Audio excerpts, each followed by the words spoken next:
Hello, everyone, and welcome to the next episode of This Week on the Web. I am your host, Seven Seas, and last week we took some time to explore the global technate and the web of influence that has been driving a lot of the changes and big movements within the government, the tech sector, big pharmaceutical, and things like that for well over the last 40 to 50 years. We took a look at some of the actors within it. What I would like to use the first episode for as a frame of reference, because a lot of these people, especially week over week, as the Donald Trump administration is coming in, is you will start to see a lot of these same people that we discussed in the last episode driving a lot of these day-to-day headlines over the week. And I thought that it would be interesting to kind of take a dive into a few of the headlines from this week, just to show you how deep and connected even seemingly small uh, instances and events and things like that, and how it's still being pushed by the same people. And it doesn't matter how small, insignificant, whether or not it's gotten coverage or anything like that. And there is no rule to exemption when it comes to being involved in this sphere of influence. The first thing I'd like to touch on, and this won't necessarily be a web, but one of the biggest headlines that came out from this past week was Donald Trump signing the executive order to ban central banking digital currency. And there was a lot of fanfare on Twitter, X, if you will, Elon Musk's platform, where people were saying, look, he's banning CBDC, so that's good. So we're not getting CBDC. And in a way, they're right. But in a way, they're also wrong. What is coming, it has the potential to be a little worse. And I thought that we could just sort of explore a couple of those attributes of the executive order that did come out, and look at the finer print and just kind of see exactly what this order is establishing. Um, Now, when you read the bill, it says what it will do is, promote and protect the sovereignty of the United States dollar, including through actions to promote and develop and grow lawful and legitimate dollar-backed stable coins worldwide. Now, this would include things like Bitcoin or Tether, even. And Tether has its own very dark ties. There's a person that helped co-found Tether. His name is Brock Pierce. He had some dealings with. He dealt with Steve Bannon for a gaming company. He is also, the co-founder of Tether out of Hong Kong, but he also participated in something called Digital Entertainment Network, and the DEN actually ended up, all three of the big executives there were they had allegations of child sexual assault and rape attributed to them. There was a settlement out of court for these executives, and all three ended up resigning. Now, Brock Pierce is going to be part of a focus on a later topic, but just to show you the kind of people that are behind Tether. This person has had connections with Jeffrey Epstein before, and here we are using his coin, his crypto, to influence Bitcoin, and it is pegged to the US dollar, and it could very well end up being incorporated in this bill to foster and facilitate the growth of private stablecoins. Now, when you look at the rest of it, it says protecting and promoting fair and open access to banking services for all law-abiding individual citizens and private sector entities alike. Which, obviously, if break the law. This is sort of stating that you may not have the same fair and open access to these banking services. Whether that looks like a crypto exchange, an ETF, much like with Larry Fink's BlackRock owning that, and different things like that. So it looks like, upon reading the bill, that the only thing that is actually getting banned is a central bank digital currency. And they even refer to it as a form of digital money or monetary value denominated in the national unit of account that is a direct liability of the central bank. Now, this would mean that the Central Bank of the United States is not able to mint or issue its own crypto coin. What this doesn't prohibit is any other bank from establishing a crypto coin. This could be Citigroup with their Citibank.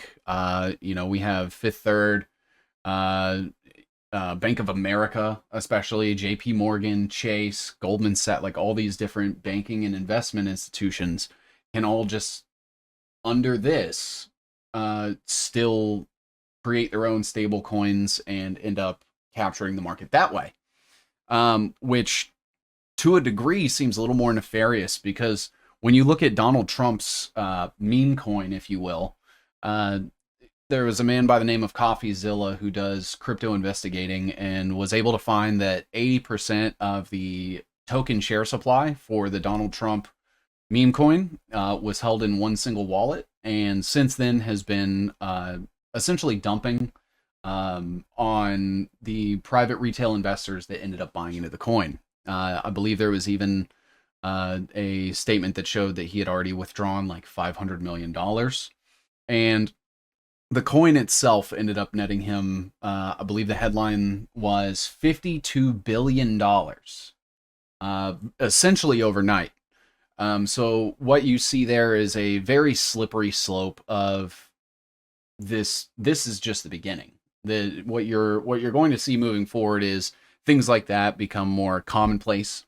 They're going to become more standard issue, and it's going to be coming from the same people that Donald Trump is wrapped up with.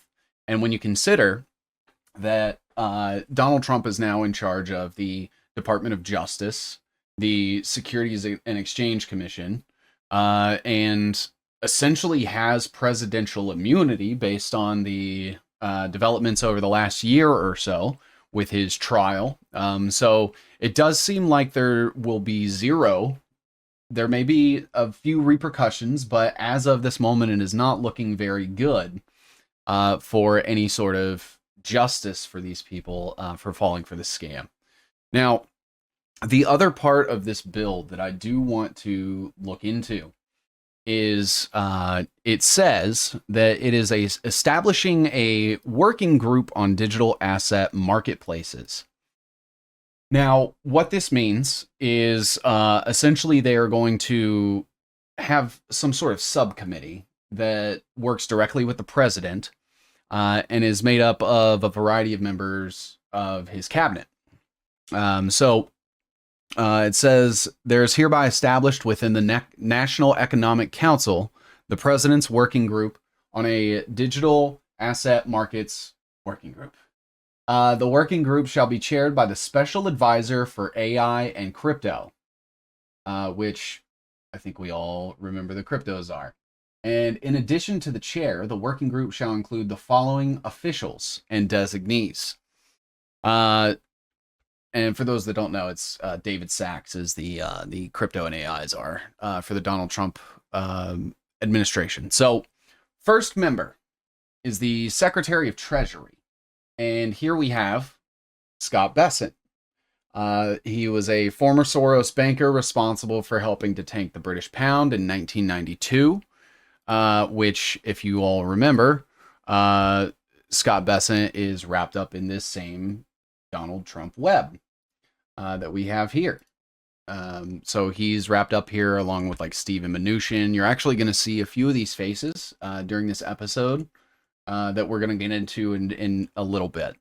But just to show you that right off the bat, there is already a pattern of the same actors and people that we covered in last week's episode now still actively having policy and decision making powers. Now, moving a little further down the list, we have Pam Bondi. Now, Pam Bondi is actually really interesting because I recently did some digging into her, and I will actually pull her up on our web.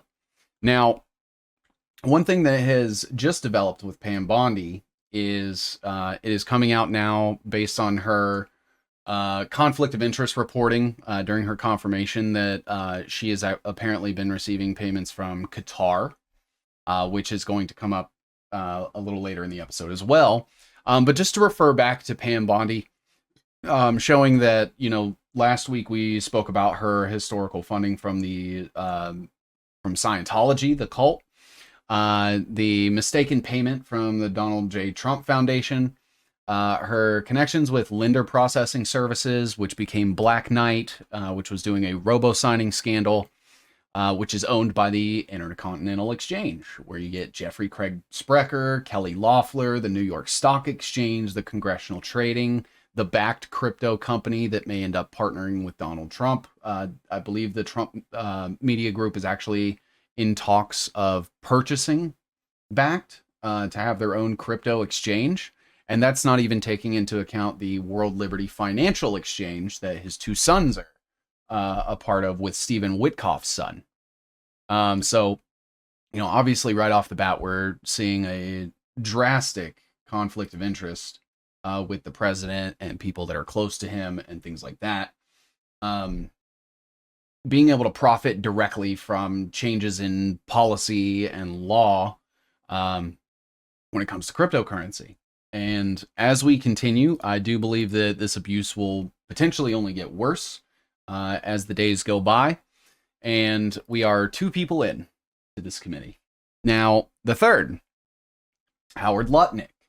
Now, just to give you guys a brief overview here, I've written, he's been part of Cantor Fitzgerald. He's part of the BGC group, which, if you remember, is, I believe we have that on the web as well. But it's a big investment firm group and was essentially used to fund various things. They're in partnership with like Morgan Stanley, Tower Research Capital, Wells Fargo, things like that. The name is just escaping me at the moment. He also, through this BGC group, started FMX Futures Exchange. So right off the rip, we have Howard Lutnick, who has his own exchange, also being part of this committee. Pam Bondi and her ties to the backed exchange, and then a George Soros person. So it's looking really well so far. A little bit more about Howard Lutnick. So Howard Lutnick is also in bed with Peter Thiel. Peter Thiel funded Rumble, and Howard Lutnick actually helped Rumble through its SPAC. And he also worked with Stephen Mnuchin, which people may remember was the Secretary of Treasurer or of the Treasury, who used to work for George Soros and was essential in helping to pass the CARES Act during the COVID pandemic. They are actually in bed together, Howard Lutnick and Stephen Mnuchin, on this company called Satellogic. It's a company called Satellogic, and it fronts itself as an Earth observation satellite company, which we all know is key for mass surveillance, if you will. So when we go back to the web, where we had the tech in-game, we're already starting to see some of that come into play here, which I'll bring up.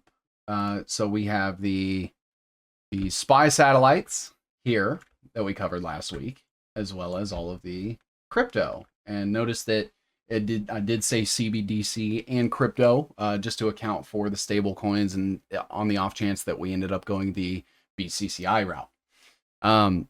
Now, one other thing I'd like to look at, before we move on is getting through the rest of this list, just to show you all everybody else that is involved. So it looks like that Howard Lutnick also hosted a gala last year called the United Hatzalah Gala, which helped raise $10 million for Israel. And also serving as the co-chair on Trump's transition team with Vince McMahon's wife, Linda McMahon, who you all may know that Vince McMahon recently sold his professional wrestling company, ironically enough, to TKO, which is a company that owns the UFC, and it is a property of Endeavor Group Holdings that sits under Ari Emanuel. That may be a familiar face for some of you. If you don't know who Ari Emanuel is, you should definitely look into him. He's going to be the topic of a future video as well. I will leave you with this. Google Ari Emanuel and Elon Musk in the same Google search and see what comes up. Moving on, we have the Secretary of Homeland Security, Kristi Noem. Now, Kristi Noem has made it the worst kept secret in DC that she is a staunch Zionist. She declared her stance against BDS campaign, which is boycott, divest, strategy campaigns for Israel for their genocide in Gaza. It is known for having Kristi Noem has also ran something called the Future Fund out of her home state, which sees tax dollars get allocated to investments within her state. The only issue is that a few of those have gone to some questionable expenditures, including $20 million for a shooting range. We had $7.5 million. It was a workforce recruitment campaign that starred herself, and $2.5 million for the Governor's Cup Rodeo, just to name a few. So if you are a constituent of Kristi Noem and you feel that maybe there hasn't been enough investment in programs and things like that for you and your neighbors, there's a very good chance that some of that money has gone to a few of these things. Now, moving on to the next person, we have the Director of Office Management and Budget, who is Russell Vought. And he is tied up with the Heritage Foundation, which came up last week with its ties all the way back to like Ronald Reagan. And during COVID, he actually ended up withholding the Office Management Budget's economic forecast during the COVID pandemic, and has also since May of last year served as the director of the Republican National Committee. Another person on this list, Assistant to the President for National Security Affairs, or the head of the NSA, the National Security Advisor, Mike Waltz. Mike Waltz is going to come up later in this video as well, who worked in the Pentagon as a defense policy director for Secretaries of Defense Donald Rumsfeld and Robert Gates, who Robert Gates is famous for his ties to the Iran-Contra fiasco with Ronald Reagan. He also formerly was on the board of trustees for Fidelity. He worked at the CIA and also spent some time lecturing at Johns Hopkins University, which you all know was the one that released that SPARS pandemic response preparedness plan in October of 2017, going back to our last episode. The next person that is on the list, Assistant to the President for National Economic Policy, Kevin Hassett, who acted as a chief promoter for Trump's disastrous tax bill, regularly making misleading and false claims about significant wage increases and benefits worth 300 times the cost of the TCJA. Additionally, Hassett was controversial in Trump's COVID-19 response, calling workers human capital stock.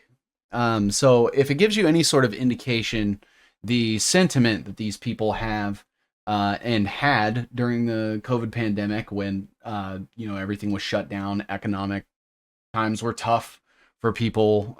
They were running the whole essential workers thing. Unemployment was through the roof, and people could barely afford things.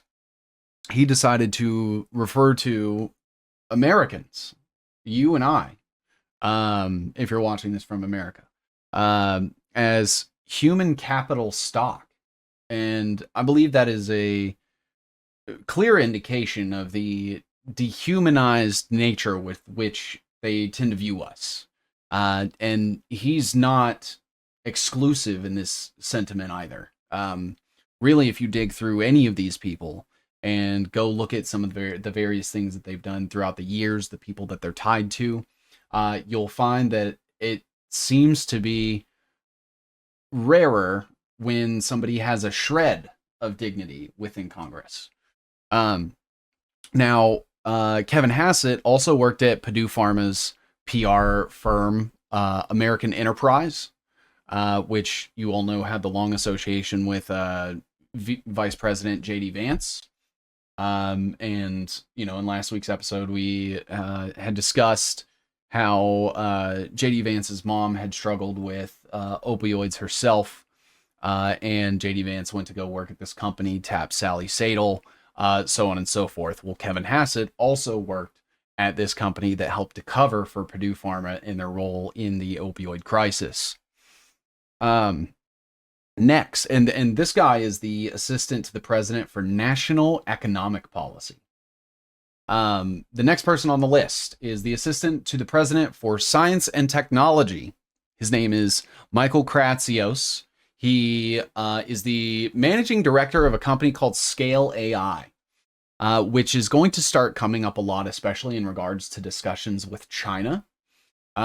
Specifically, Alexander Wang came out and I believe it was the last day or so, said that we really needed to ramp up AI in order to remain competitive with China. Alexander Wang, his parents are from China. So he is actually a billionaire MIT dropout, and his parents work at the Los Alamos National Laboratory, which once we start getting into like CERN and some of these deep underground science experiments that are being done on federal budgets, this is definitely going to come up. So make sure that you remember Los Alamos National Laboratory for a future episode. And if you want to go look into that as well, I recommend you do.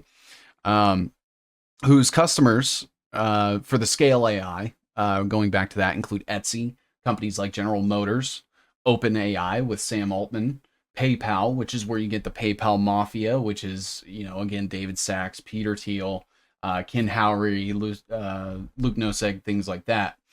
You have Pinterest, Samsung, Toyota, and Uber. And again, a lot of these companies are also being funded by things like Founders Fund and Peter Thiel directly, or through some sort of like subsidiary joint venture. The next person is the Homeland Security Advisor, Stephen Miller, whose qualifications include being Trump's speechwriter from his previous term. And he also worked under Jeff Sessions, Michelle Bachmann, and John Shadegg from the Goldwater Institute. He was a senior fellow there. And actually looking back at John Shadegg, it looks like no, my apologies. I messed that up. All right. So we're going to move on to the next name. So the next name is going to be chairman of the SEC. Again, this is the person that would have to hold Donald Trump accountable for the meme coin. Now, Paul Atkins is a member of the Token Alliance, which is a very pro-crypto group. I definitely recommend looking into them. We're going to have a video on them when we get into the Bitcoin and the crypto thing. We're going to take a look at some of the big players that are advocates for cryptocurrency, the implementation, the adoption, and things like that.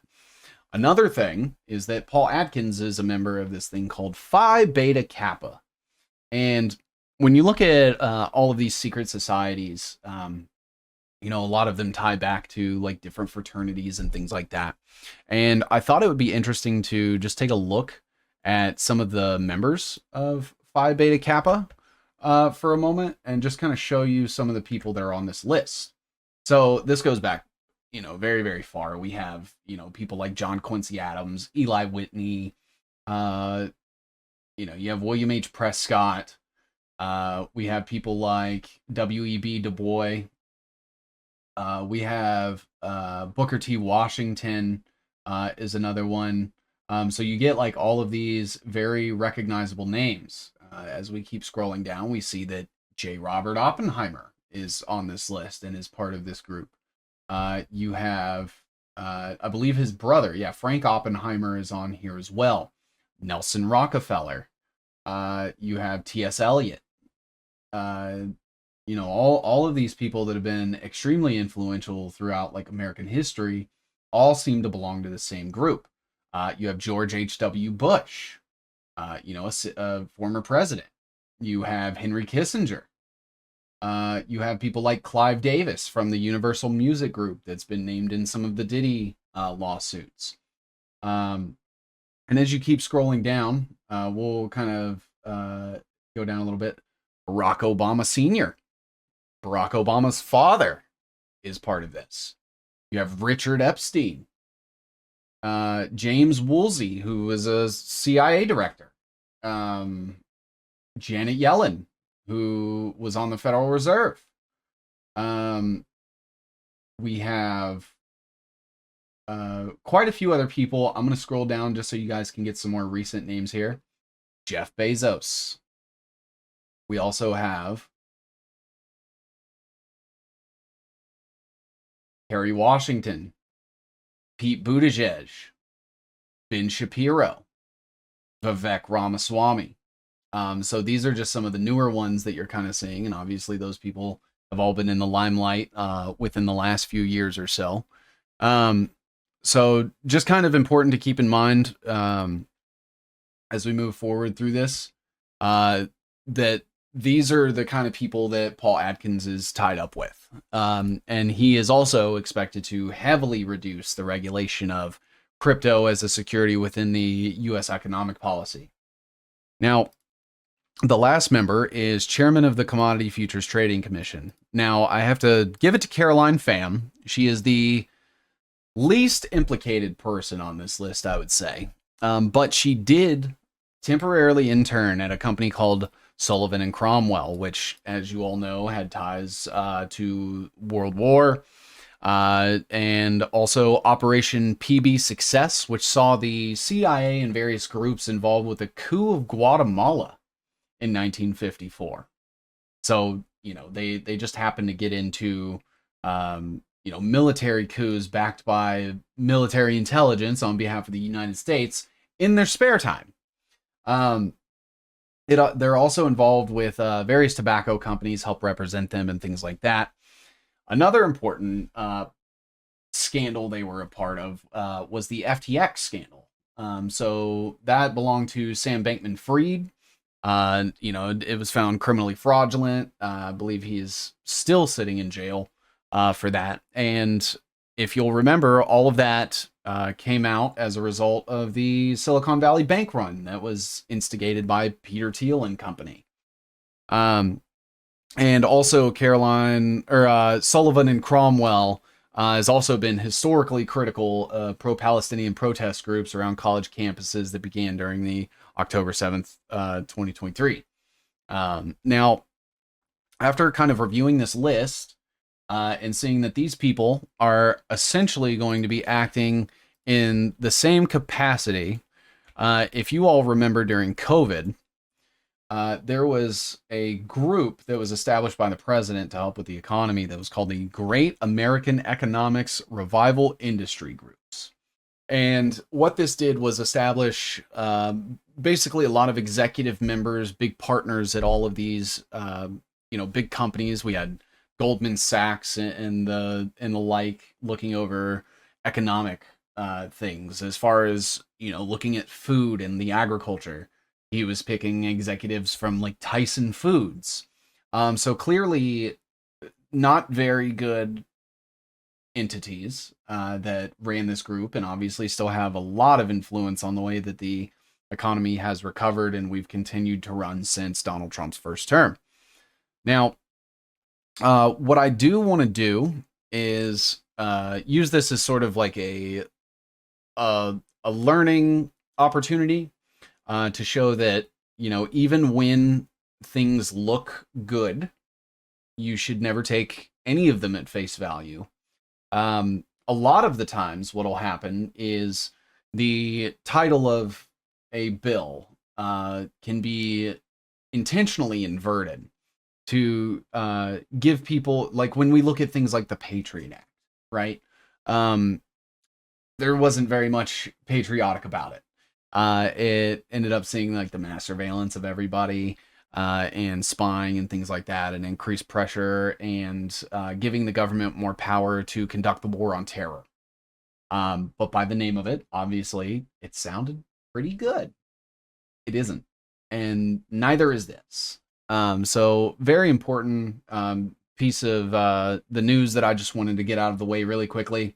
When people attempt to tell you that Donald Trump has banned CBDC, you should let them know that while technically that is a good thing, that it is going to lead us down a road that is significantly scarier. And what I want to do now is we're going to move on to another story. So just something important to keep in mind as we go. You're going to see these constant inversions of names and, the Hegelian dialect of making it seem like they're doing something to come save you, when in reality, they're just continuing to further erode your freedom, your financial opportunities, and things like that. So moving on to the next topic for this week. So we're going to talk about Israel. And what we'll do is through the news came Trump calls to clean out Gaza and move Palestinians to Egypt and Jordan. Now this falls right in line with the, now close to year plus, 2 years plus, since Israel has, escalated their imperialism in the Middle East. It's no secret that they have been at odds with Palestine this entire time, slowly chipping away at the landmass, pushing the people further and further down the West Bank until they've gotten to where we are at this point. And Trump is essentially positioning for the United States to help assist with the displacement of the rest of the Palestinians that continue to exist in Palestine, and essentially deport them to Egypt and Jordan, respectively. And I thought that it would just be interesting to kind of take a look. This is definitely a big deal. But it is important to note that Israel is not solely focused on Palestine, right? So looking into like specifically Egypt and Jordan, I thought I would just kind of see like what sort of updates and things like that may have come out in the last couple of weeks. So taking a look at Egypt, it's important to remember the context here that prior to Ronald Reagan helping out with the Camp David Accords, Egypt and Israel were historically at odds, much like with a lot of the countries in the Middle East. And when Ronald Reagan established the Camp David Accords, Israel, obviously got a foreign aid deal out of that. Egypt also got a foreign aid deal out of that, and very, very quickly became one of the highest recipients of United States foreign aid, both through money and military assistance, which we can take a look at up here. So the modern era of aid to Israel and Egypt was born following the October 1973 war, which came of age with huge sums committed in the wake of the 1978 Camp David Accords. The current levels of assistance to Israel, $3 billion per year, $1.8 billion for military, $1.2 billion for economic, to Egypt, and $2.1 billion per year, or $1.3 billion for military, $815 million for economic. And they have sort of fluctuated, over the years. Obviously, Israel's foreign aid amount has gone significantly up since since October 7th. But if you look at Egypt, you can see that historically we almost virtually never help them, especially with things like military assistance. But ever since the 1978 Camp David Accord, they have essentially been getting funding from the United States. And it's just kind of curious that ever since then, the hostilities between Egypt and Israel have been significantly reduced to virtually not at all. You can see here that while Israel, by and large encompasses way more military aid than all of the other countries below it, Egypt is second on the list. And this was in 2019 that this was taken. So obviously doesn't account for like post-COVID inflation and things like that. But the figures and the numbers will still relatively be proportionately about the same. I think the only difference may be that Israel, their number is a lot bigger now. Now, that leads me to believe that with Egypt specifically, so what you'll notice here is that I've color-coded a few of these. Now, Egypt being green, I've done that because I feel as though the Israeli campaign with Egypt is going to largely be sought out diplomatically. So I am not seeing a lot of indicators personally that there is going to be some sort of elevated conflict with Egypt. And instead, what Israel is doing is a very similar thing that they did to the United States, which is where they are essentially going to, offer them money, whether that's vicariously through the United States or what that looks like, or even just on the threat of, not attacking them or invading them or something like that, and essentially get Egypt to annex itself by proxy, by just becoming a satellite state of Israel.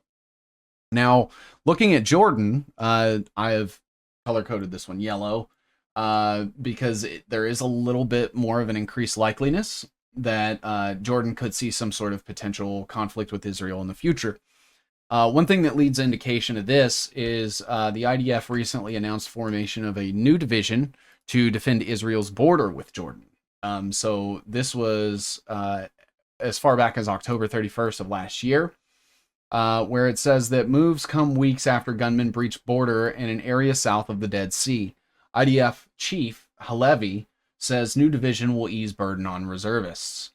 And it goes on to say that they announced the new division will be tasked with defending the country's eastern border.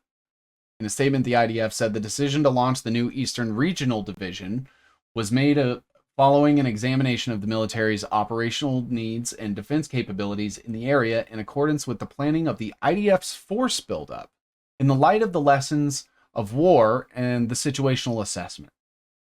So just a very concerning headline here to see that not only are they bolstering their military, but they're also creating entire new divisions just for the speculation of potential future conflicts with Jordan. And that, when you take into context that Jordan is one of the countries that they want to send all of the Palestinians to, there could very well be follow-up. And it kind of reminds me of the situation with Hiroshima and Nagasaki, where, a lot of the people that ended up surviving the attack on Hiroshima went to Nagasaki to find shelter, only to be attacked again. Now, as far as Jordan, the only other thing that I'm seeing here that makes me not 100% sure whether or not there's going to be like a physical conflict or if it's going to be handled diplomatically, is Israelis and Jordanians said to meet secretly amid worries over rebel surge in Syria. And you'll remember that this was the same rebel surge that took place in Syria that saw the fall of Assad from power, where we're now getting that person that was on the American terrorist list stepping into power and having been sort of whitewashed by the media into becoming this like misunderstood radical. Very, very akin to like Zelensky in a way, where instead of being voted to power, he sort of rebelled his way into power and is doing the rounds with the media and dressing nicely and things like that, even though as far back as, the war on terror in the mid 2000s was like celebrating 9/11 and things like that, which you can go research for yourself. Now, looking into the other countries in the area, just because I thought, with this new development, that it would be just kind of interesting to look at where the standing is with everybody around Israel and how the Greater Israel Project is progressing. So with Syria, looks like recently, as of 3 days ago, satellite imagery reveals Israeli military construction in buffer zone with Syria. So newly released satellite imagery shows IDF forces construction taking place within the demilitarized buffer zone that separates the Israeli-occupied Golan Heights from Syria, which, as you all know, Golan Heights was where Donald Trump ended up making that deal, and they have Trump Heights after the signing of the Abraham Accords, where Jerusalem was essentially annexed back into Israel. Now, not much more news coming out of Syria at the moment. I know they're still trying to figure things out with their new power structure, their new leadership, and things like that. But there very well could be some sort of movement in that direction in the near future. When we look at Lebanon, Lebanon was part of a ceasefire agreement with Israel. And as of a few hours ago, recording this, it does look like 22 have been killed in Lebanon before agreement to extend deadline for Israeli forces to withdraw. So you're seeing the same kind of pattern as we've always seen every time Israel agrees to a ceasefire. They lie, and they just continue to attack the countries that they're promising not to. And it says Israeli forces in southern Lebanon on Sunday opened fire on protesters demanding their withdrawal in line with a ceasefire agreement, killing at least 22 and injuring 124 people. Hours later, the White House said Sunday that Israel and Lebanon had agreed to extend the deadline for Israeli troops to depart southern Lebanon until February 18th. After, Israel requested more time to withdraw beyond the 60-day deadline stipulated in a ceasefire agreement that halted the Israel-Hezbollah war late in November. And as you all know, Israel has been systemically killing and assassinating, bombing members of Hezbollah. So this just happened a few hours ago today, just to show that they are still actively in Lebanon. They are actively setting up against Jordan. They're, planning things with Egypt. They're building things in Syria. The other two countries, or the other three countries that I want to look at, Iran. Now, it's no secret that Iran and Israel have had tensions. One important development that came out this week is that when asked if there would be the possibility of war with Iran, Donald Trump said that anything can happen.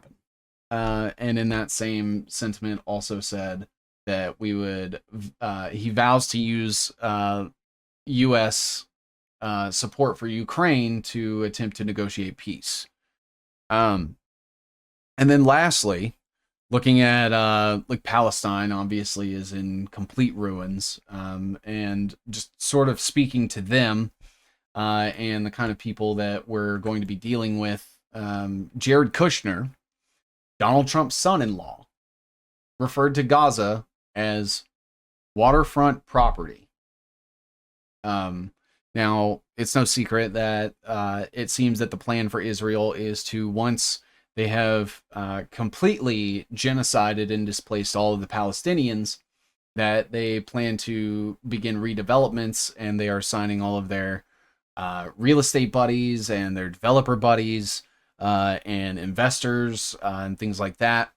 More importantly, Stephen Witkoff is part of that. So Stephen Witkoff is assumed to be one of the people that will participate in the redevelopment of Gaza. when and if Israel's ends up getting what they want, which I normally try to be a little more positive, but with the extremely Zionist cabinet and the United States support and things like that, things are just realistically they're not looking very good for Palestine at the moment. Um, Now, looking into Qatar, this is an interesting one here. So Qatar, Donald Trump has been trying to strike deals with Qatar since his first term. You can see this article here, where it says U.S. Qatar ties work extremely well. This is an article from 2018. There he is with the leader of Qatar, and they talk about their Gulf diplomatic crisis and just different things like that. Now, Donald Trump has also, in his previous term, said that he sees Qatar as an ally against terrorism. Um, over the another instance here, just of Donald Trump's administration having influence over Qatar. Over the past year, U.S. lawmakers have sent letters to Biden administration arguing Qatar isn't doing enough to pressure Hamas to agree to a ceasefire and release the hostages. Please make clear to Qatar that it will be held accountable for every hostage not brought home, one letter stated. Now, a couple of the people that ended up pinning these letters to Joe Biden, one of them was Senator Marco Rubio. The other one was Mike Waltz. And it's very concerning because, respectively, Marco Rubio is now the Secretary of State, and Mike Waltz is the National Security Advisor. So these two people together are going to have a large say on both foreign and domestic policy for the United States with the incoming Trump administration. Now, while Democrats have their doubts about Qatar, much of the criticism lately has been from the American right. A lot of critique coming from Qatar's ties to Iran, which shares a major gas field between them, and the Muslim Brotherhood has not gotten along with the United States for good reason, while undermining its ties to Arab neighbors who view these entities as threats. And then just sort of looking at things and zooming out, you can see that all of this movement within the last month or so, Israel's spreading in all directions. The Israeli imperialism, the Zionist, the Greater Israel plan is beginning to, or I guess continues to keep moving along through all of these various proxy wars, through all of these backdoor money deals, through U.S. influence that is purchased through AIPAC and the like. Now, we have Stephen Witkoff down here, and again, his son is tied up with Donald Trump's sons in that World Liberty Financial crypto exchange. And then Stephen Witkoff, like we had covered last week, has ties to Dreyer and Trabb, which helped Donald Trump in the 80s with the Hilton thing. Roseman and Collin, he's tied up with Lawrence Gluck in this thing called Stellar Management. He once worked at the Fisher Brothers and CBS, and he's going to be the special envoy to the Middle East. Now, switching gears for just a moment, I do want to focus on Senator Marco Rubio and Mike Waltz just a little bit as we're looking at where the direction for the war in the Middle East is going to go. And it's especially important to remember Mike Waltz being tied up to that same Robert Gates. He was with George W. Bush and the like. Now, Senator Marco Rubio was tied up with this person named Elenia Rose Leithanen. And both her and Robert Gates were very big proponents of the Iraq war, which, as you all know, Netanyahu ended up talking the United States into with the entire lie of the weapons of mass destruction for Saddam Hussein to justify the invasion in Iraq, which took place under George W. Bush. And Pete Hegseth was recently confirmed, and he is going to be the Secretary of Defense. So alternatively to the Secretary of State, Marco Rubio, who is going to be seeing all of the diplomatic ties, Pete Hegseth is going to be in charge of the military and the military campaigns and things like that, foreign. So today, just earlier today, Pete Hegseth tells Netanyahu that the United States is committed to ensuring Israel has the capabilities to defend itself. So we're starting to see, a continuation of the pattern of the Zionist Donald Trump administration and their very, very deep ties to Israel, whether that be through financial ties, dual citizenship, getting funding from AIPAC, whether or not they have some sort of blackmail on them, or even just religion. A lot of especially Christians in the United States that are associated with Donald Trump, the far right, the MAGA movement, don't see any problem with what's going on, and they believe that Israel is doing what is their God-given right. And that's where you start to have all of these issues that stem from the Abrahamic religions and their total worship of like Israel and the Mashiach prophecy and things like that, which we're going to be discussing the Abrahamic religions and sort of how they captured the East and West respectively on a later episode. And I'm hoping to have a guest on here that will help to speak to like theological ties a little better with the history, the scripture, and things like that. And just to gain an understanding of how all of this sort of spread. Now, Pete Hegseth, just another development here, NBC News said some military officers worry that Pete Hegseth could turn a blind eye to U.S. war crimes. As a Fox News contributor, he persuaded Trump to intervene in cases of 3 service members accused of war crimes. So just kind of seeing that he's like advocating for war crimes and things like that. He is making promises with Netanyahu. Another important thing to note from the episode last week is that Pete Hegseth is also wrapped up in this thing called Concerned Veterans, which is basically a spin-off of Koch Industries and something they get to use to lobby for war efforts and things like that, where we get Charles and David Koch, which, looking back on them, especially during the George Bush era, how influential they were. Could be the biggest oil company you've never heard of.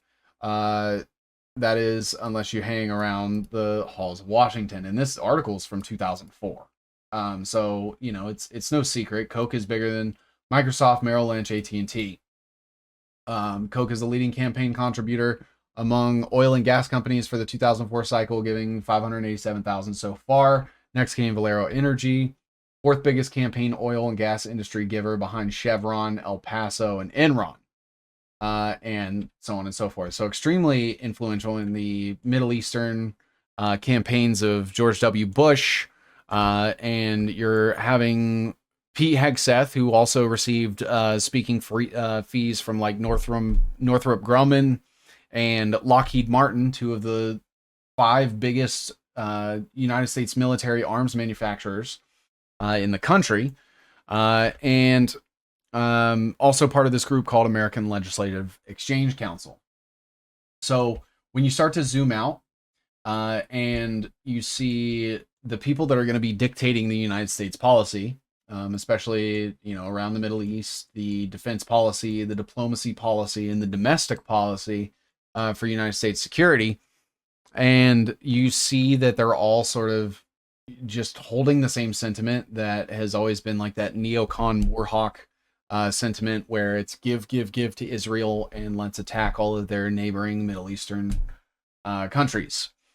Now, one thing I do want to do is sort of shift gears here a little bit to cover one more topic before we close out today. And this has, honestly, Mike Waltz is a good segue here. So, over the past week, Donald Trump, the inauguration happened. He signed all of these executive orders. People were pouring through them, finding all these different executive orders and things like that. So what I'm not going to do this week is discuss any of the other executive orders. I want to make sure that I'm respecting your time and that I'm bringing you new information and things that potentially people aren't covering that I think may end up playing big roles in the very near future. So Mike Waltz is going to be our perfect segue into this next topic here, because what I do want to look at are some bills that have been introduced into the 119th Congress.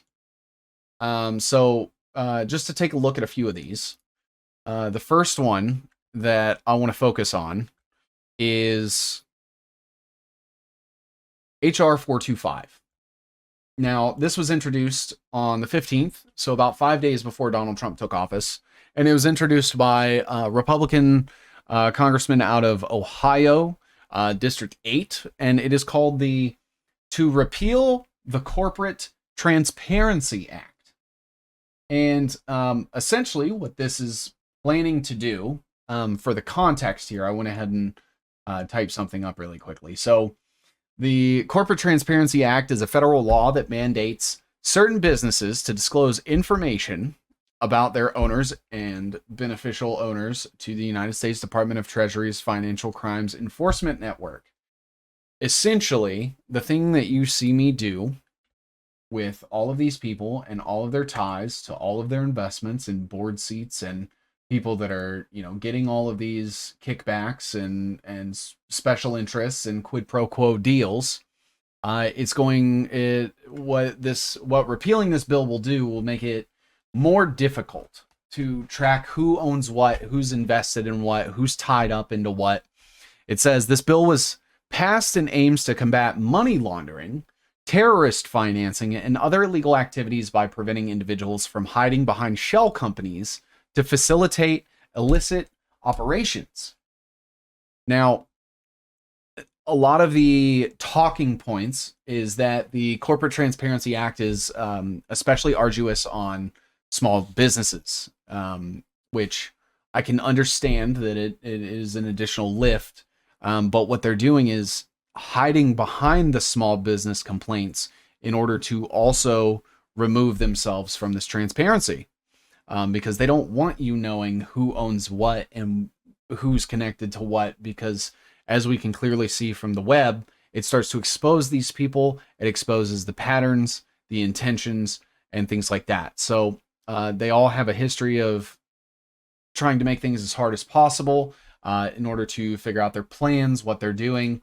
And this just goes to show that those efforts are going to continue as of the 15th. Now, a little update on this. Corporate Transparency Act still on hold after Supreme Court lifts injunction. And this was just a couple of days ago. Small businesses are still not required to register with an agency called Financial Crimes Enforcement Network, or FinCEN for now. The registration is part of the Corporate Transparency Act, an anti-money laundering statute passed in 2021 under the CTA. The owners and part owners of an estimated 32.6 million small businesses must register personal information with FinCEN, such as a photo ID and home address. The aim of the law is to cut down the shell corporations and money laundering, but small business advocates say the reporting requirements are too onerous. The rule has long since been in legal limbo. On Thursday, the Supreme Court lifted an injunction related to a case over the act. However, the FinCEN agency declared Friday that due to a separate court case with another injunction, registration is still voluntary. So just really interesting that, as soon as Donald Trump's coming in and we're seeing all of these like incestuous ties to all these different things, they're trying to make it a little harder for you to follow the money and find these people. Now, there isn't any text right now in a lot of these bills because they are just now getting introduced. And as of the recording of this, none of them actually have any sort of text that has been submitted that can be viewable. Now, we will be following up on a few of these laws just because I do think these are indicators of things to come. Now, the next bill that I want to look at is this one, HR 193. So this bill is called to direct the Secretary of Health and Human Services to issue guidance on payment under the Medicare program for certain items involving artificial intelligence. So essentially, what we're seeing here is they plan on releasing biotechnical medical devices for the sick and the elderly that will be approved under Medicare, so that when we do start forcing these AI biotech, technocratic prison accessories onto these sick and dying people, it's not only going to be funded by taxpayer dollars, but they're going to be targeting the elderly and the sick, the ones that qualify for Medicare. And what's going to happen is they're going to begin to emotionally manipulate people.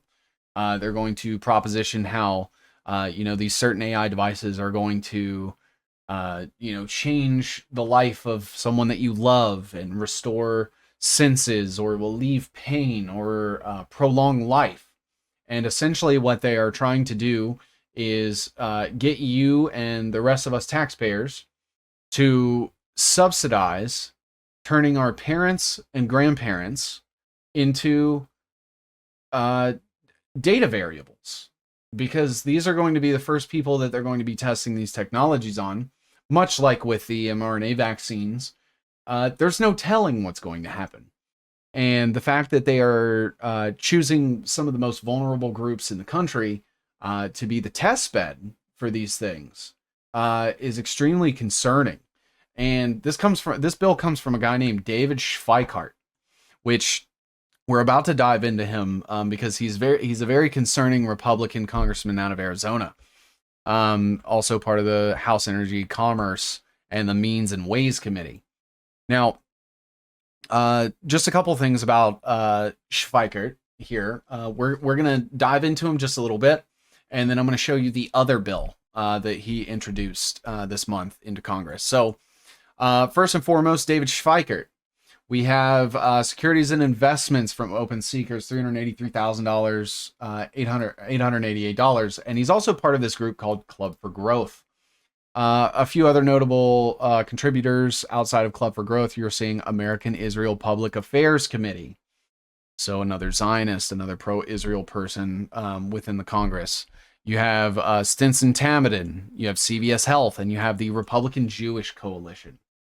Now, outside of these things, he's also part of something called the Congressional Western Caucus, which also houses Jay Obernolte, which we're going to get into in a moment. He also helped write the Consolidated Appropriations Act during COVID. So this saw the $2.3 trillion spending bill that combines $900 billion in stimulus relief for COVID pandemic with a $1.4 trillion omnibus spending bill for the 2021 fiscal year, combining 12 separate annual appropriation bills into one giant omnibus bill that was all or nothing. And that's what ended up, being the thing that surpassed the CARES Act in the amount of spending. Now, it is one of the largest spending bills ever enacted, surpassed the CARES Act. And the legislation is the first bill to address the pandemic since April 2020. According to the Senate Historical Office, at least 5,593 pages. The legislation is the longest bill ever passed by Congress. Ever. So just an important thing to note. A few of the other people that were in on that were Paul Gosar and Andy Biggs. So you can see here where it says Schweikart joined Representative Andy Biggs and Paul Gosar in voting against the Consolidated Appropriations Act. He said it was one of the more difficult votes he had ever had to make. Now, another thing with Schweikart is looking into his critiques of the Iran nuclear deal, calling it disastrous. Obviously, everyone that is pro-Israel wants nothing to do with the idea of Iran ever becoming nuclear capable.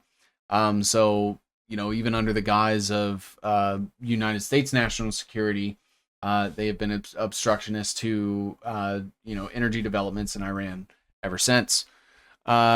He also sits on the Republican Study Committee. A few other notable former members include Kevin Hern, former Vice President Mike Pence, and former Vice President Dick Cheney. So here we go. You're still seeing like the association with all of the neocons and the war hawks and things like that. Now, looking at We have the Committee on Ways and Means, which was mentioned briefly. He is also the chair of the subcommittee on oversight for them. He's on the subcommittee on Social Security and the subcommittee on tax. So you're seeing, quite a bit of influence here coming through the Ways and Means committee. And then lastly, for Schweikert, and this one's very important. So in 2018, the United States House Committee on Ethics launched an investigation into Schweikert and his chief of staff, Oliver Schwab. Now, Schwab, that one. Oliver Schwab is the son of Klaus Schwab of the World Economic Forum and serves as the chief of staff as of 2018, or at least back then, to this congressman, to the Schweikert guy. So, just looking at him, like he's partnered directly with the son of Klaus Schwab. And it says here on July 30th, 2020, Schweikert admitted to 11 violation counts and agreed to an official reprimand by the House and a $50,000 fine. And this was over funds misuse. The committee found undisclosed loans and campaign contributions, misuse of campaign contributions for personal use, improper spending by his office, and pressuring staffers to do political work. House ethics committees also faulted him for evasive, misleading, and stalling tactics that helped him skirt more serious violations. The report laid out a surprisingly sizable amount of misconduct over a 7-year period. Schweikert said these were inadvertent errors, but the committee reported that the weight of the evidence did not support his contention. Go figure that somebody that has, a Schwab running his chief of staff here is doing all of these violations and ended up needing to be reprimanded by the House. So just some interesting things coming out of Schweikert. And the other bill that Schweikert also introduced was to amend the Federal Food and Drug and Cosmetic Act to clarify that artificial intelligence and machine learning technologies can qualify as a practitioner. That is a doctor. I'll say that again. To clarify that artificial intelligence and machine learning technologies can qualify as a practitioner, eligible to prescribe drugs if authorized by the state involved and approved, cleared, or authorized by the FDA. Now, this is the same FDA that it's always been, partnering with the CDC and the NIH and the WHO and all the same people that end up bringing us COVID. They are now trying to allow the ability for artificial intelligence to start having the same sort of powers as human physicians. So very, very draconian stuff. And this is coming from that same guy that's wrapped up with Oliver Schwab and all of these other committees and things like that. So not a very good person. The other bills that I would like to take a look at,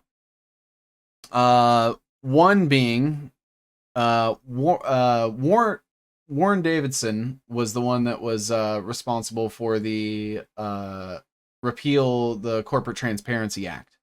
And just kind of looking into his ties a little bit, we have the House Freedom Fund, which also is part of the Freedom Caucus, which houses a couple of other people that we're going to get into in a moment.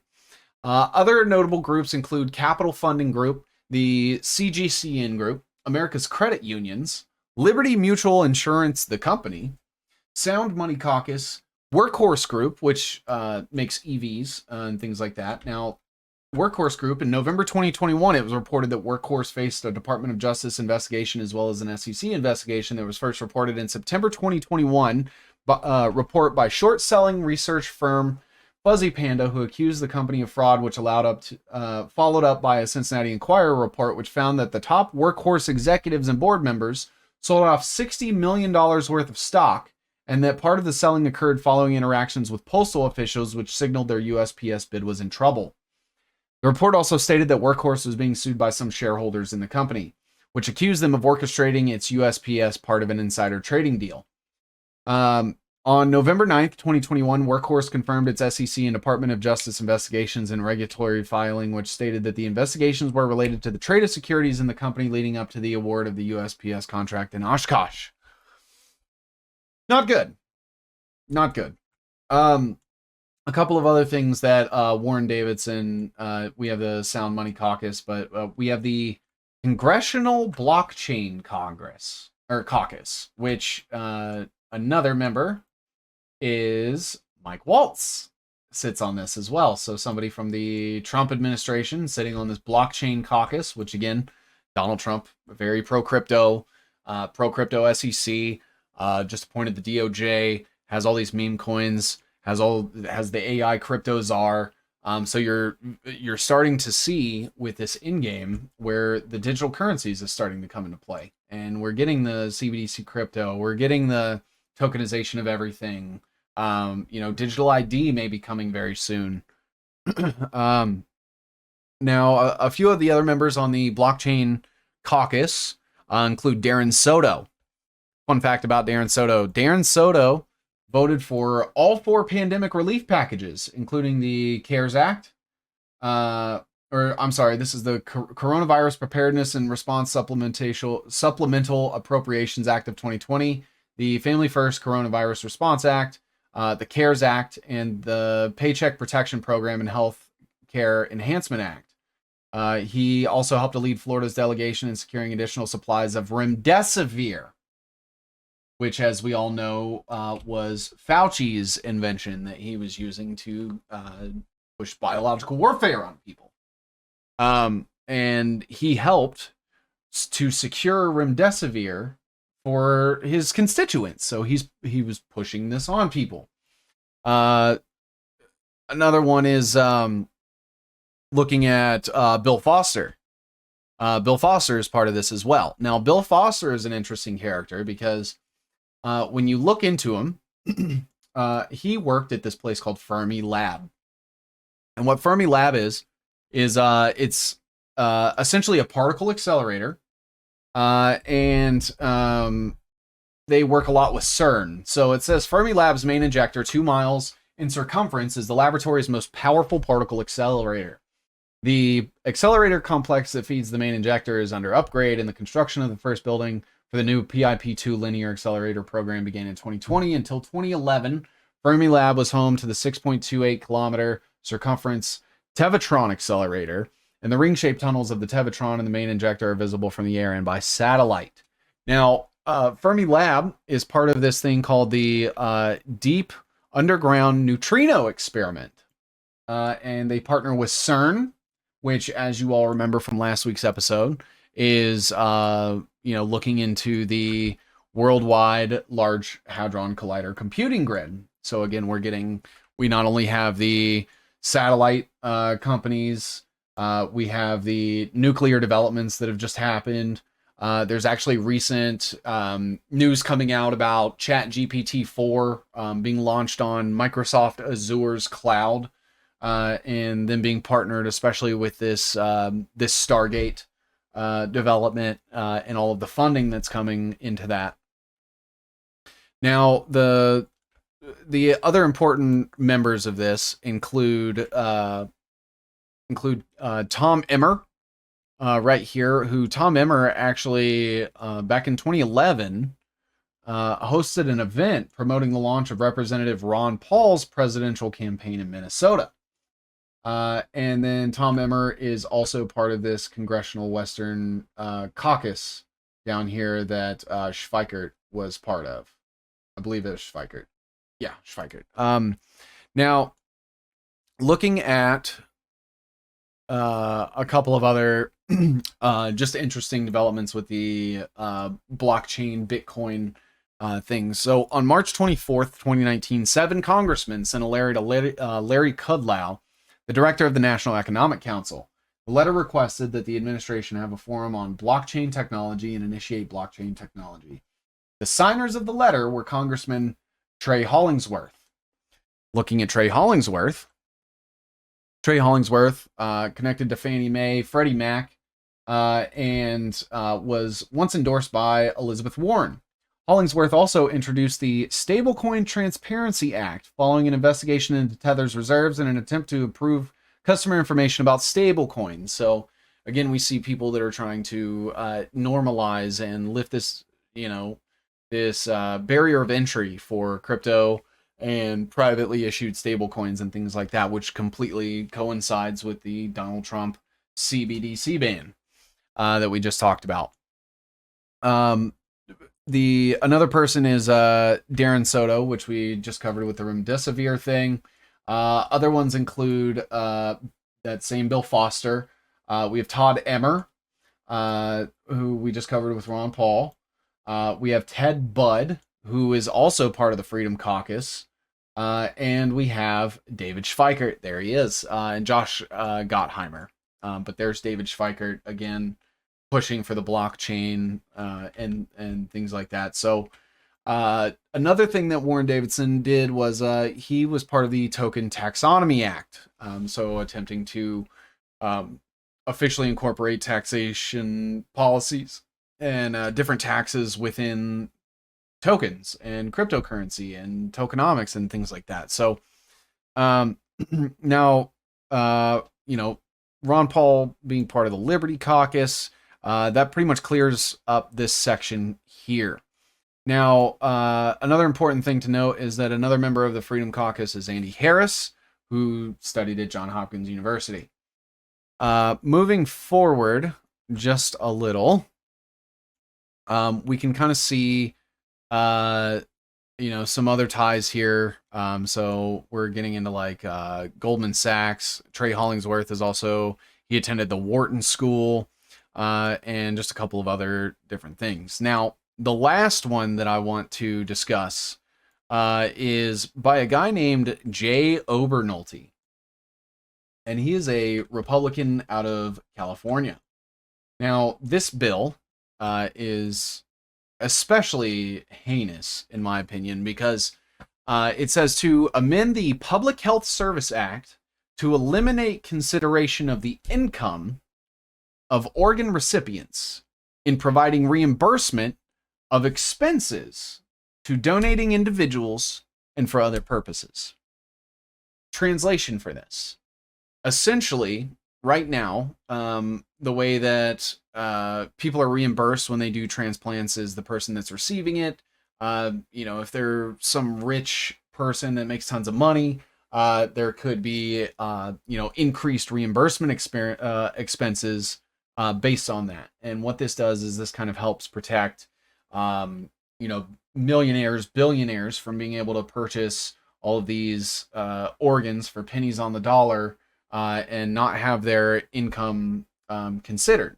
So, if they want to buy 15 livers for various transplants, their wealth and their status within the elite ends up not being a penalty for them. Meanwhile, impacting all the rest of us proportionately based on average U.S. income and things like that. So, starting to get into this very, very dark area where we could see, even like a further scarcity of organs because a lot of them are, being withheld and bought and things like that by these elite. And when we get into Jay Obernolte, we see that he's part of this thing called Club for Growth. That was the first thing that sort of stood out to me on his open secrets here. So we have the Club for Growth. We have Google Inc. We have Melman Consulting. We have Innovative Federal Strategies. We have Apple Valley Communications, and we have Shandy Group USA. Now, looking at the Club for Growth, that is also something that David Schweikert is a part of. And this kind of goes out to a bunch of other people as well, including Thomas L. Rhodes. Now, these first three people are going to be the founders: Thomas Rhodes, Stephen Moore, and Richard Geiler. Now, Thomas Rhodes, he is very closely associated with George Elmer Pataki, who was the 53rd governor of New York, attended Yale, and worked with Michael C. Finnegan from J.P. Morgan Chase. Thomas L. Rhodes, part of this group called Change New York. He is also part of the same Heritage Foundation from Ronald Reagan and things like that, and was also a member of Goldman Sachs. And then we have Stephen Moore, who Heritage Foundation and the Cato Institute, which is an American think tank. Now, Richard Gilder, he is part of, obviously, his own firm, Gilder, Gagnon, and Howe and Co., and Gilder Lehrman Institute of American History. And then it says here that he was also partnered with George Soros in helping to revitalize Central Park for New York, which galvanized the creation of the Central Park Conservancy, of which he is a trustee. So we get more ties to Soros. We get the Central Park Conservancy, which is basically a nonprofit conservancy that is under contract with the government of New York City for all of New York City's parks, especially Central Park. Now, looking back at the Club for Growth, 2 current members include a man named Jeff Yass, who has historically supported Rand Paul. So now we have both of the Pauls on this web here. And Jeff Yass is also part of this thing called the Coelet Policy Forum, which works directly with Israel. And we're going to start looking at a few of the members of this. So we have Moshe Koppel, who is not only part of the Knesset, but he is a Talmudic scholar and political activist best known for his research on authorship attribution. Together with Shlomo Argamon and Jonathan Schlur, he has shown that statistical analysis of word usage in a document can be used to determine an author's gender, age, native language, and personality type. So there we have, the early seedings of profiling and things like that, just by studying, analyzing somebody's word usage. Now, Moshe is also very, very closely tied with Nathan Netanyahu, which, if that last name sounds familiar, it should be, because he is actually, in fact, related to Benjamin Netanyahu. Now, some other people that are part of this Colette Policy Forum, you have Avram Diskin, who is part of Sequoia Capital. Oh, no, I'm sorry, I've made a mistake. Israeli Ministry of Foreign Affairs, right? And then the 2 other people that we're going to look at for the Coelet Policy Forum are Avi Bell, who currently teaches at the University of San Diego, and another man by the name of Eugene Kantorovich. Now, the reason why he's important is he writes for the Washington Post. He writes for the Jerusalem Post. He's part of the Federalist Society, which we covered Vivek Ramaswamy is a part of as well. He was part of that same anti-BDS thing that Kristi Noem, that we mentioned earlier in the episode, is that boycott, divest effort that was a pro-Palestinian movement, especially on like college campuses and stuff. And then we get that same Kristi Noem, who we had spoken earlier about. She's tied to the Christie PAC, the Future Fund, which is what she used to buy the shooting range and the rodeo and that campaign. She's funded by Berkshire Hathaway, which is just Warren Buffett's investment, and she is a very, very staunch supporter of Israel. Now, going back just a bit, that was all coming from Jeff Yass here. He is also part of the Susquehanna International Group. The reason why this is important is because they are one of the, you may have seen TikTok, with the ban and things like that, and how they're trying to position a United States buyer to take over TikTok from ByteDance, its parent company. Well, a lot of people don't know that ByteDance is already basically largely owned by a lot of, American-based companies. One of them being this Susquehanna International Group. A couple of the other ones. We have up here, and this is from TikTok's own website. It says, TikTok's parent company, ByteDance, was founded by Chinese entrepreneurs. ByteDance is a privately held global company, roughly 60% owned by global institutional investors such as BlackRock, General Atlantic, the Susquehanna International Group, and a few others, which I've listed out here, like Morgan Stanley, the General Electric. You have KKR and Co., which was infamous for leveraging corporate buyouts as far back as the 60s. You have to remember that, one of the this Jeff Yas guy, who's tied to that same Club for Growth that we're still on. We're still on the first group here that has interest in him. But he's the co-founder and managing director of the Philadelphia-based trading and technology firm Susquehanna International Group, SIG. So remember SIG from this web where we had... Oh, where was it? No, my apologies. That was CIG. Okay. Moving on. All right. So the next one I want to look at is, he's part of this thing called Melman Consulting, which if you look at Melman Consulting, it just says our team of seasoned experts worked at the most senior levels of legislative branches. We know how to best advocate for the people in those positions. And here I've included like a list of people that are there. We have Bruce P. Melman. We have Dean A. Rosen, David Thomas, Elise Pickering, Sage Eastman, Lauren Aronson, Mike Robinson, Nicole DiStefano, Paul Thornell, Dean Higson, Helen Taylor, Stephen Coate, Alex Perkins, Victoria Flood, Rosemary Gutierrez, Zach Mulv, and so on and so forth. None of these people very significant in this, but just to kind of give you some additional names in case you want to go look at some of their dealings yourself.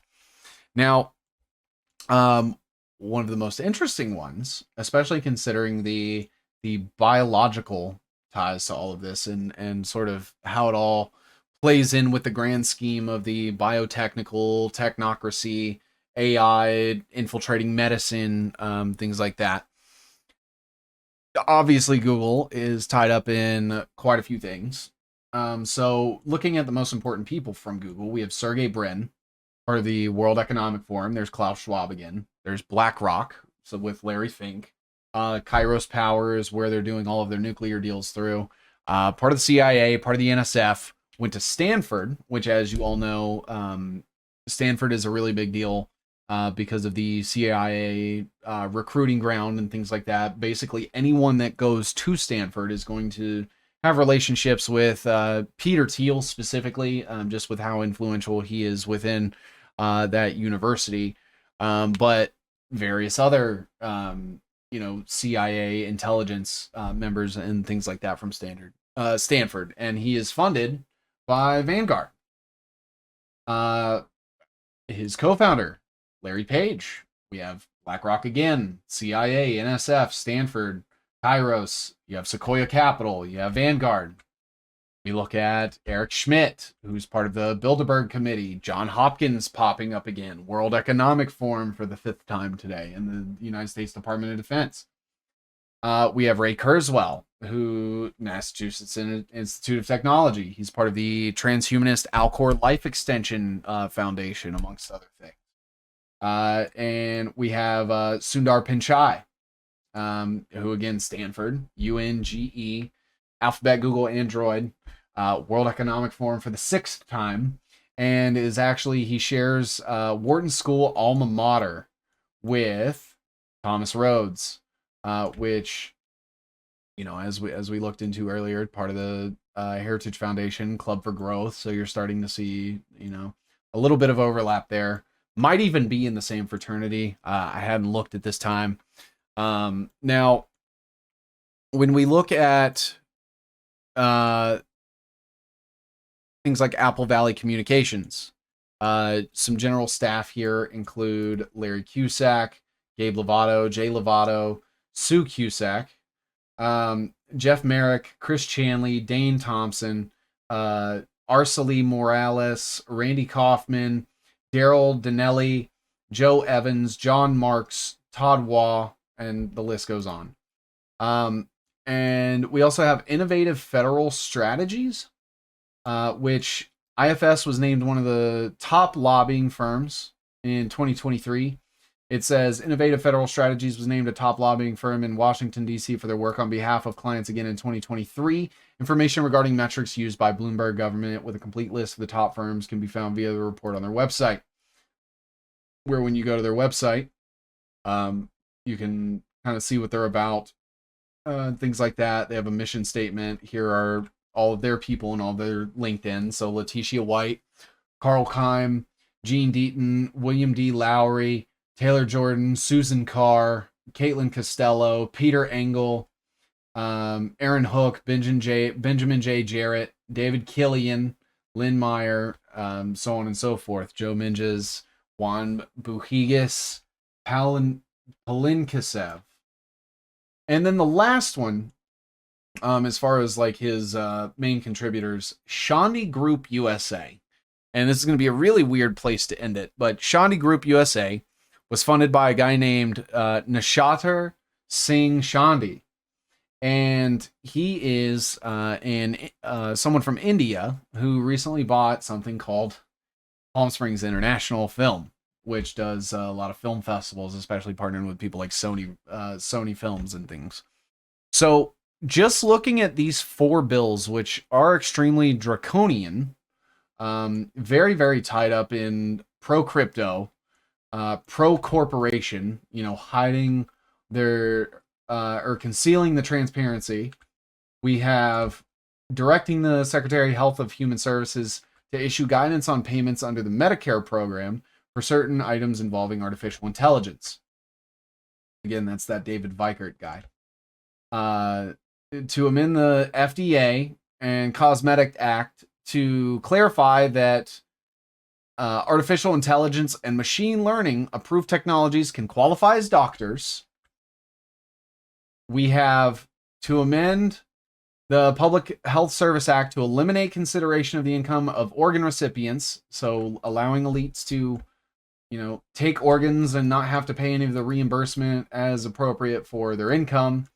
And it starts to look, beneath the scene, beneath the pomp and the influence of the executive orders that sort of dominated the headlines. You have all of these different bills that are coming from the 119th Congress that are just starting to sneak their way in, that are exceptionally devious. And I just wanted to pay attention to these specifically because, again, like I said, the executive orders and Donald Trump's coming into office, dictating the headlines. And what I didn't want to do is, one, cover the same topic that you've probably heard various other people cover throughout the last week.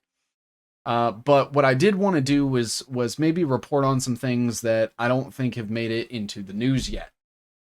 There is one more thing that I do want to close out with that I think is very important, that is a sort of a breaking news cycle as well, and wanted to sort of, I don't know how to explain it, but I guess using this very same web and these lessons and patterns and looking into all these various things, it starts to become very, very easy to predict what their next moves are.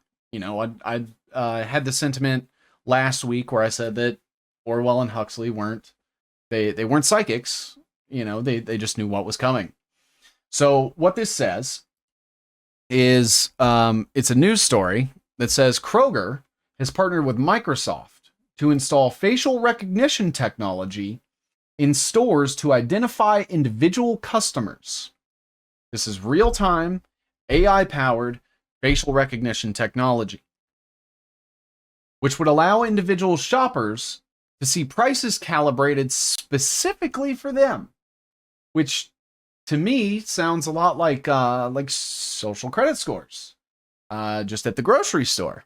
So instead of being given by the government, it's now you're going to have some sort of score profile based on your face that's tied to these companies that's going to change the prices of the goods that you and your family consume. The next shopper might pay a different amount based on their profile. And this is coming from The Nation. So again, you're seeing Microsoft, another member is Bill Gates, tied up in all of that as well.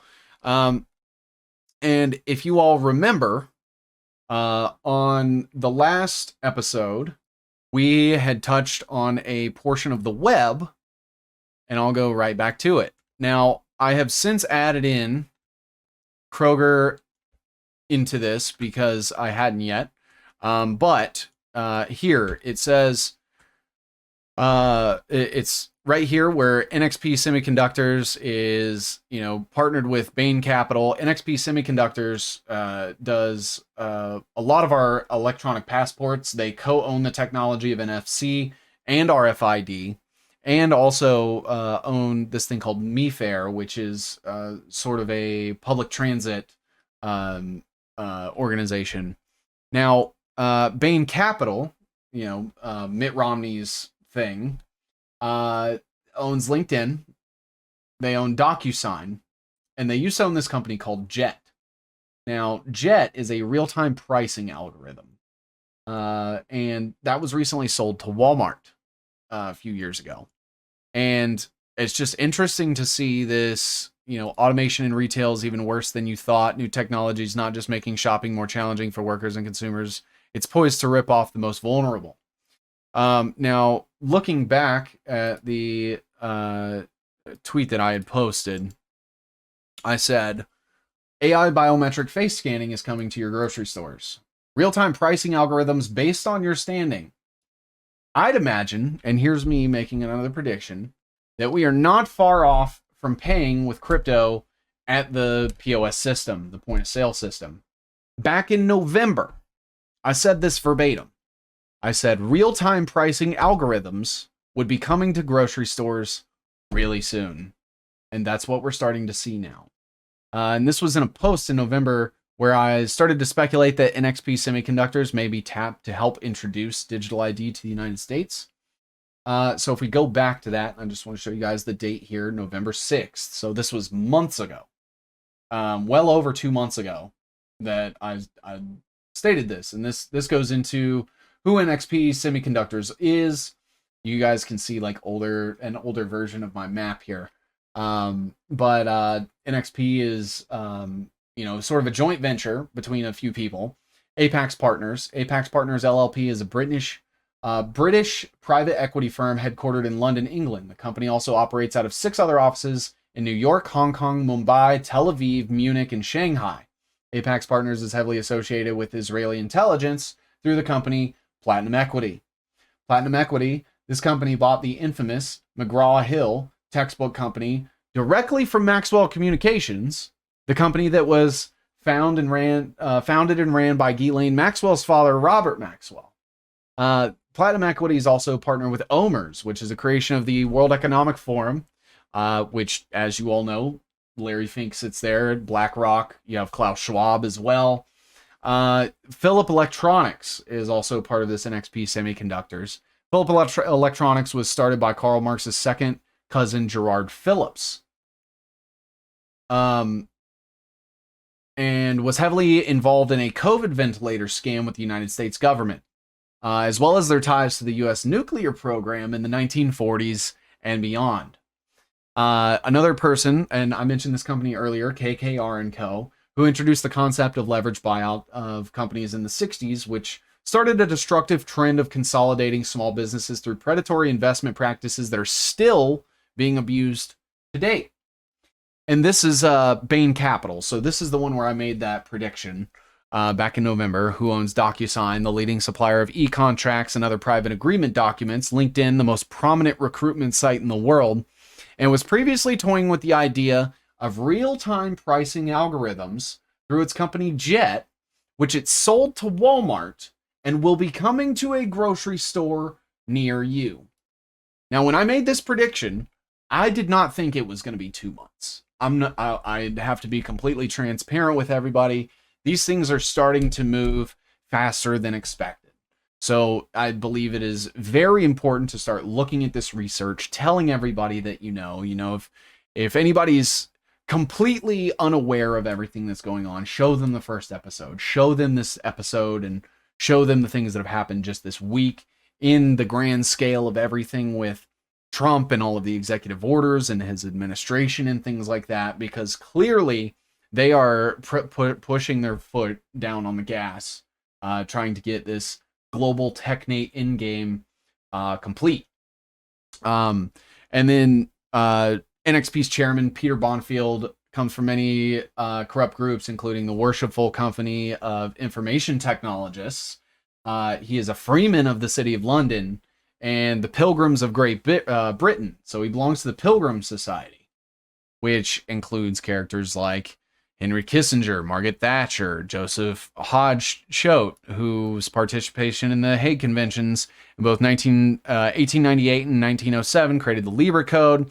This code would become the foundation for both international codes of law to provide the justification for nations to implement martial law in times of war, emergency, or disaster unilaterally at the discretion of the state. And we can go back and look at, where we had briefly touched on them as well. They are all down here with the Pilgrim Society. My apologies.